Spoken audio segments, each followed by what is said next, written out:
पश्चिम महाराष्ट्रातील सर्वात चर्चेत असणारी नगरपालिका म्हणून कराड नगरपालिकेकडे बघितलं जातं। कराड नगरपालिकेच्या निवडणुकीत भाजपा, शिवसेना शिंदे गट आणि काँग्रेस हे प्रमुख पक्ष रिंगणात आहेत। माझ्यासोबत भाजपचे आमदार डॉक्टर अतुल भोसले आहेत। काय सांगाल, कशा प्रकारची रणनीती ही कराडमध्ये आहे?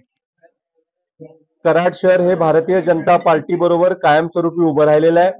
2016 सालच्या निवडणुकीत देखील कराड शहरातल्या जनतेने भारतीय जनता पार्टीचा नगराध्यक्ष करण्याचा कौल दिला होता।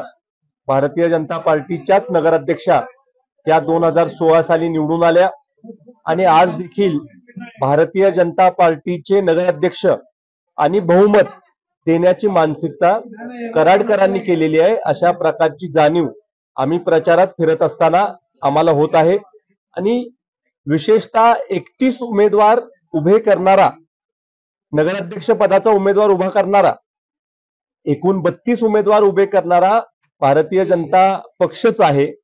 आपण 25 ठिकाणी भारतीय जनता पार्टीच्या चिन्हावर उमेदवार उभे केलेले आहेत आणि 2 प्रभागामध्ये जनशक्ती आघाडीचे उमेदवार उभे आहेत।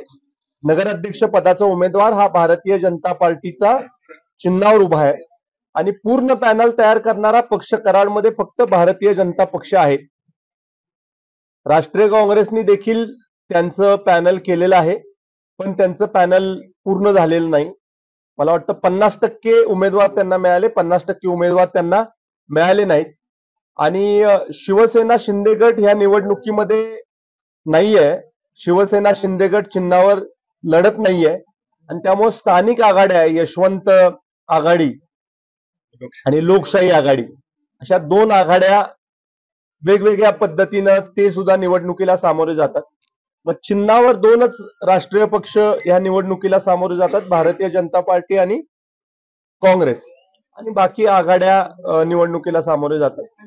मला असं वाटतं की कराडकर मतदान हे एक स्थिर तिथं नगरपालिकेमध्ये प्रशासन यावं आणि नगरसेवक जे निवडून येतील त्यांना पक्षाचं अनुशासन असावं, अशा प्रकारचे लोक सत्तेमध्ये जावे, असं एक कराडकरांचं मत आहे। आणि त्यामुळं राष्ट्रीय पक्षाला जास्तीची पसंती, भारतीय जनता पार्टीला जास्तीची पसंती कराडकर देतील। विशेषतः ज्या पद्धतीनं केंद्रामध्ये मोदी साहेबांच्या नेतृत्वाखाली कामं चालू आहेत, राज्यामध्ये देवेंद्रजींच्या नेतृत्वाखाली कामं चालू आहेत, त्यामुळं लोकांची पसंती भारतीय जनता पार्टीकडे असेल। आज केंद्रात भारतीय जनता पार्टी सरकार, राज्यात भारतीय जनता पार्टी सरकार, मग इथं निवडून येणारा नगराध्यक्ष भारतीय जनता पार्टीचा आणि सदस्य भारतीय जनता पार्टीचे आले तरच विकास निधी गावाला मिळू शकेल, अन्यथा विकास निधी कसा गावाला मिळणार हा सुद्धा प्रश्न लोकांच्या चर्चेत आहे। तुमचा मित्रपक्ष असलेल्या शिवसेना शिंदे गटाचे जिल्हा समन्वयक तुमच्या विरोधात नगराध्यक्ष पदासाठी उभे आहेत, त्यांना कसं उत्तर द्या? चिन्हावर कुठे उभे आहेत? ते शिवसेनेच्या चिन्हावर उभे आहेत का? शिवसेनेच्या चिन्हावर उभे नाहीत, ठीक आहे। त्यांना आता शेवटी काही राजकीय परिस्थिती निर्माण झाली त्यामुळं ते निवडणुकीला सामोरे जातात। लोकशाही आहे, लोकशाहीमध्ये प्रत्येकाला आपलं नशीब आजमावण्याचा अधिकार दिलेला आहे लोकशाहीने, त्यामुळे ते निवडणुकीला सामोरे जातात। मला असं वाटतं की चिन्हावरच्या उमेदवाराला जास्तीची पसंती, विशेषतः भारतीय जनता पार्टीच्या चिन्हावरच्या उमेदवाराला पसंती गावाचे लोक देतील। माजी मुख्यमंत्री पृथ्वीराज चव्हाण हे काँग्रेससाठी सभा घेणार आहेत, त्यांचं आव्हान तुमच्या पुढे आहे का? त्या उमेदवाराचं आव्हान कितपत आहे? मला वाटत नाही की काँग्रेस पक्षाचं आमच्या समोर काही आव्हान आहे।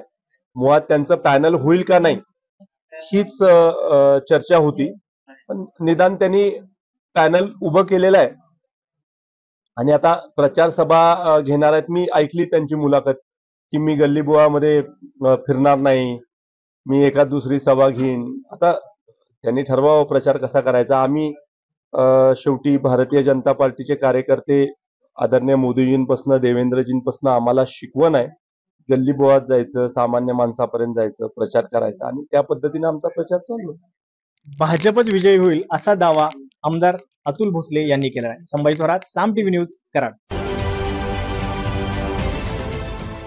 देश विदेशातील प्रत्येक घडामोडींचे लाईव्ह अपडेट मिळवण्यासाठी आता साम टीव्हीच्या सर्व सोशल मीडिया प्लॅटफॉर्मला लाईक, फॉलो आणि सबस्क्राईब करा।